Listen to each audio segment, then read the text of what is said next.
Ya, pemerintahan baru Prabowo Gibran telah menyelesaikan rapat kabinet paripurna pertama. Rapat para menteri kabinet merah putih ini berlangsung selama 2,5 jam.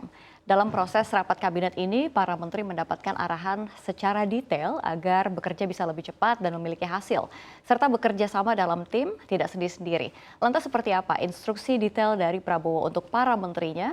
Langsung saja kita bahas dalam Kabinet Prabowo rapat perdana ini isinya. Ya, di slide yang pertama, ini ada Presiden Prabowo Subianto yang memimpin rapat kabinet perdananya selang 3 hari setelah resmi dilantik sebagai Presiden Republik Indonesia di Istana Kepresidenan pada Rabu kemarin. Dalam rapat yang turut dihadiri Wakil Presiden Gibran Rakabuming Raka, Prabowo memberikan arahan kepada para menteri untuk segera menyusun dan mengonsolidasikan tim di kementerian masing-masing. Prabowo menekankan pentingnya penyusunan tim yang solid dan mampu bekerja sama guna mempermudah pencapaian target-target pemerintah. Bahkan Prabowo meminta para menterinya di kabinet untuk bekerja dalam sebuah kerangka seperti tim, seperti strategi total football dalam sebuah pertandingan sepak bola.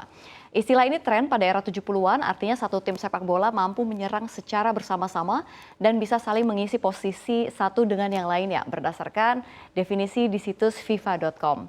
Prabowo juga mengingatkan kepada seluruh kementerian dan kepala badan agar setia kepada tujuan kita berbangsa dan bernegara seperti yang tercantum dalam pembukaan Undang-Undang Dasar 1945. Nggak hanya itu, Prabowo juga meminta supaya birokrasi harus berubah dan harus bisa lebih cepat dalam melayani kebutuhan masyarakat. Prabowo meminta supaya tidak ada yang terlalu banyak membuat kegiatan-kegiatan yang tidak bermanfaat. Dalam rapat perdana ini, Prabowo juga mengingatkan ancaman-ancaman ke depan yang perlu diwaspadai. Apa saja ancamannya kita lihat di slide berikutnya. Ya, Prabowo menyinggung sejumlah hal, salah satunya adalah ajakan untuk berani menghadapi tantangan, selalu waspada hingga memperbaiki diri. Selain itu disinggung juga penyelewengan serta korupsi.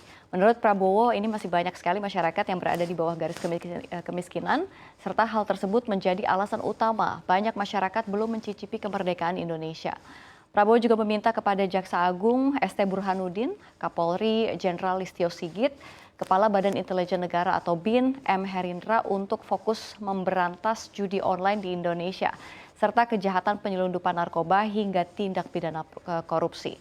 Nggak hanya itu juga pemirsa, Prabowo juga meminta Menteri Kesehatan Budi Gunadi Sadikin melakukan reformasi kesehatan atas persoalan dokter dan tenaga kesehatan.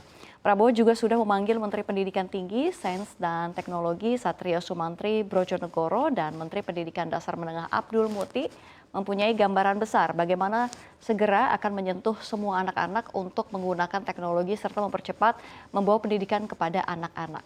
Selain itu, Prabowo juga menegaskan terkait penggunaan APBN yang harus efektif. Kita lihat slide berikutnya. Ya, Menteri Hukum dan HAM Supratman Andi Atgas mengungkapkan Presiden Prabowo meminta para calon menteri untuk menggunakan anggaran pendapatan dan belanja negara digunakan untuk kepentingan rakyat. Prabowo meminta 7 kementerian koordinator untuk menelusuri kembali pos-pos anggaran yang telah terdistribusikan di kementerian dan lembaga. Prabowo juga meminta agar alokasi biaya untuk kegiatan seremonial, seminar, sarasehan, dan perjalanan dinas luar negeri dari anggaran pendapatan dan belanja negara dan dana DIPA dikurangi. Politikus Partai Gerindra ini menuturkan para calon menteri juga diminta untuk benar-benar fokus bekerja pada tugas pokok dan fungsi atau tupoksi masing-masing kementerian dan lembaga yang nantinya akan diemban. Supratman mengatakan Prabowo juga meminta para pembantunya saling koordinasi untuk bisa mewujudkan visi misi presiden yang telah disampaikan kepada masyarakat. Lalu selain itu, Prabowo juga menekankan pentingnya Indonesia dalam ketahanan pangan sehingga calon menterinya harus memastikan Indonesia memiliki ketahanan energi dan air. Ketua Umum Partai Gerindra ini juga menekankan pentingnya program makan bergizi gratis. Prabowo meminta Badan Gizi Nasional dan seluruh kementerian terkait untuk segera bergerak cepat menjalankan program tersebut. Membuat janji kampanye Prabowo ini berencana atau rencananya bakal mulai berjalan pada 2 Januari dengan target sasaran 20 juta orang. Prabowo menegaskan program makan bergizi kepada anak-anak dan ibu hamil adalah bagian penting dari upaya pembangunan bangsa. Prabowo menganggap ini sebagai langkah strategis yang esensial untuk kebangkitan Indonesia. Lebih lanjut, Prabowo juga menggarisbawahi program hilirisasi agar terus berlanjut selama masa pemerintahannya. Prabowo mengatakan hilirisasi merupakan kunci untuk mencapai kemakmuran bangsa.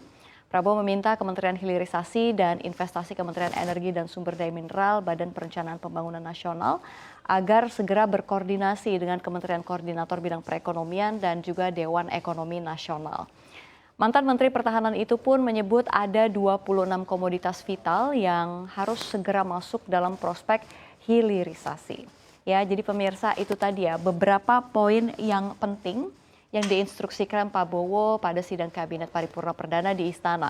Tentu kita juga harus mengingat ya, kalangan ekonom juga sudah berpesan untuk pemerintahan baru ini. Memang harus gerak cepat, jangan sampai perubahan nomenklatur dan perombakan kementerian yang terjadi menjadi gemuk mengakibatkan menghambat kebijakan atau malah ada aturan yang tumpang tindih. Selain itu kita juga berharap Prabowo dapat memperketat lagi anggaran APBN, mengingat situasi dunia yang pada saat ini juga lagi nggak baik-baik aja, serta daya konsumsi masyarakat yang sedang turun. Semoga dengan pemerintahan yang baru ini anggaran dapat tepat sasaran dan juga produktif.